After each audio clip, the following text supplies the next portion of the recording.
সুপ্রিয় দর্শক মণ্ডলী, আসসালামু আলাইকুম রহমতুল্লাহি বারকাতুহু। তেঁতুলিয়া কাজী টিভির পক্ষ থেকে আপনাদের সবাইকে ধন্যবাদ ও অভিনন্দন জানিয়ে আজকেও গুরুত্বপূর্ণ একটি প্রশ্ন নিয়ে আপনাদের মাঝে উপস্থিত হয়েছি, যে প্রশ্নটি আমাদের মুসলিম সমাজে সর্বস্তরের মানুষের জেনে রাখা একান্তভাবেই প্রয়োজন।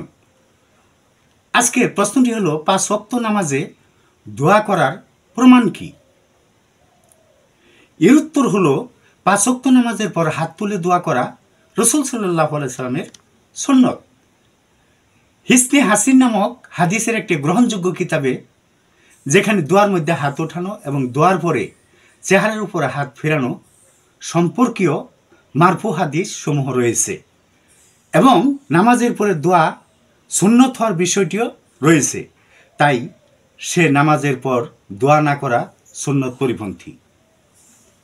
বিভিন্ন হাদিস ও ফিকহের কিতাব থেকে একথা জানা যায় যে ফরজ নামাজের পরে দোয়া করা শুধু জায়েজই নয়, বরং অতি উত্তম, এবং ওই সময় দোয়া কবুল হওয়ার যথেষ্ট আশা রয়েছে।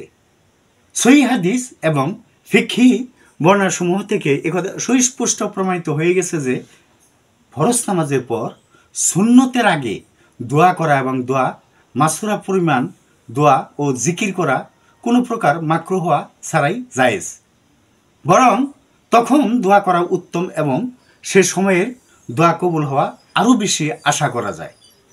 যেসব ফরজ নামাজের পরে সুন্নত নামাজ আছে, সেসব নামাজের পরে ইমাম ও মুক্তাদি সংক্ষেপে দোয়া করে সুন্নত নামাজ আদায় করবে। এরূপ কথার প্রমাণ তিরমিজি শরীফে, কিফায়াতুল মুফতি গ্রন্থে ও ফতোয়া দারুল উলুম গ্রন্থে উল্লেখ রয়েছে।